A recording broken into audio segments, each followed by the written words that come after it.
여러분의 지친 피부를 쉬게 해주세요. 안녕하세요. 닥터케이 피부육에서 피부과 전문의 개조원입니다. 오늘은 기미나 혹은 다른 잡티 등과 혼동될 수 있는 선천성 혹은 난치성 모반에 대한 얘기를 드리고자 합니다. 최근에는 이런 선천성 난치성 모반에 대한 관심도가 높아져서 찾아보고 알고 오시는 분들도 많이 있지만 여전히 진료실에서는 다른 색소질환과 혼동하시는 것을 많이 볼 수 있습니다. 심지어는 다른 병원에서 열심히 치료받았는데 알고 보니 잘못된 진단을 듣고 치료받으시는 경우도 있고, 심지어는 그러한 치료들로 인해서 더 진해지거나 아니면 색소 침착 이런 것들이 발생한 경우도 많이 볼 수 있습니다. 이런 선천성 난치성 모반에는 종류가 굉장히 많지만 대표적인 것들로 설명드리자면 밀크커피 반점, 군집성 흑자증, 반문상 모반, 백허 모반, 미소성 몽고 반점, 그리고 이전에 설명드렸던 오타 모반 등이 이에 해당이 됩니다. 만약 이러한 병변들이 실제 얼굴에 있는 경우엔 다른 기미 등과 같은 색소 질환과 혼동이 될 수 있기 때문에 정확한 진단이 중요합니다. 오늘은 이러한 모반들을 구별하는 법과 치료에 대해서 자세히 설명드리도록 하겠습니다. 집중해 주세요.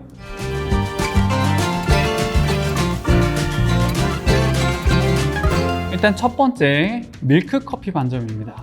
이름 그대로 연한 갈색 반점이 유아기부터 보통 시작되는 경우가 많고 신체 어느 부위든 발생할 수 있습니다. 어떤 통계에 의하면 인구의 10 내지 20%까지 부위가 다를 뿐이지 이러한 모반을 가지고 있는 경우가 있다고는 보고가 있을 만큼 생각보다 찾아보면 흔한 모반입니다. 이러한 밀크커피 반점은 얼굴이나 목에 있을수록 경계가 들쭉날쭉할수록 색조가 불균일할수록 치료가 잘 되는 편이며, 몸이나 사지 부위에 있거나 경계가 매끄럽거나 색조가 균일하게 안정화되어 있거나 신경섬유종증 등 다른 동반 질환이 있을 때는 치료 효과가 떨어지는 편입니다. 다음으로 군집성 흑자증은 2mm 전후의 흑자들이 특정 구역에 뭉쳐있는 형태로 나타나는 병변입니다. 그리고 반문상 모반은 밀크커피 반점 같은 반점을 배경으로 하여 그 위에 초콜릿 시럽 같은 진한 점들이 떠있는 형태로 나타나는 모반입니다. 다음으로 백허 모반은 주로 사춘기를 전후로 하여 남아에게 우세하게 목이나 어깨, 기타 사지 부위 등에 나타나는 두꺼운 판상의 형태의 모반으로서 일부에서는 털이 많이 자라나는 다모증이 동반되기도 합니다. 그리고 우리가 흔히 몽고 반점 하면 엉덩이나 엉치뼈 부근에 생기는 것으로 생각하는데요.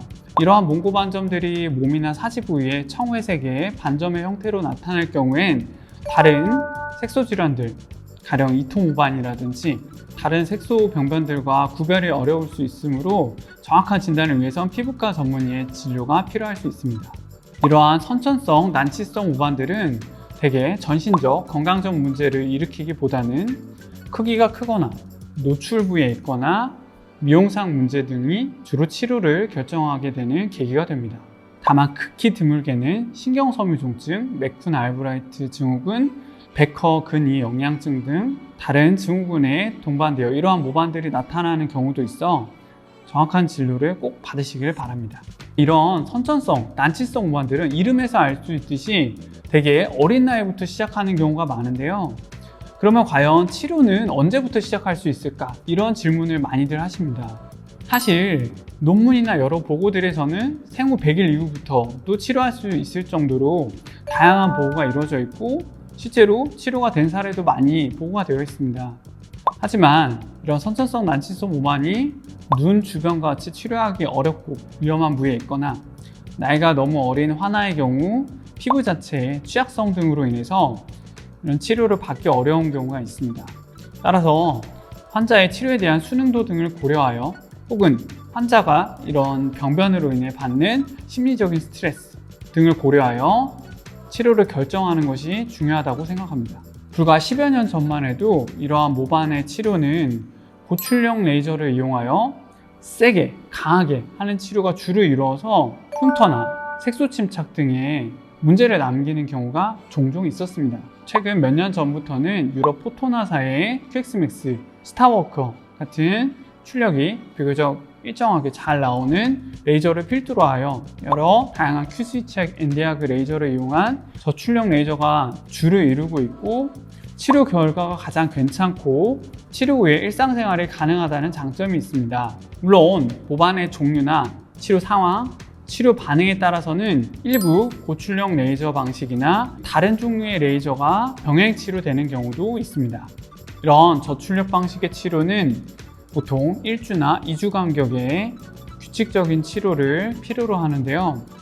치료 반응이 좋은 경우에는 10번 내지 20번 내도 괜찮은 결과를 얻을 수 있지만, 치료가 어려운 타입, 예를 들자면 몸이나 사지 부위에 있는 모반 혹은 신경섬유종증 등과 같은 여러 다른 질환이 동반되어 있는 경우, 혹은 개인적으로 백허 모반이나 아니면 오타 모반 같은 이런 류의 모반들은 상대적으로 그 치료에 소모되는 횟수나 기간이 상당히 긴 편입니다.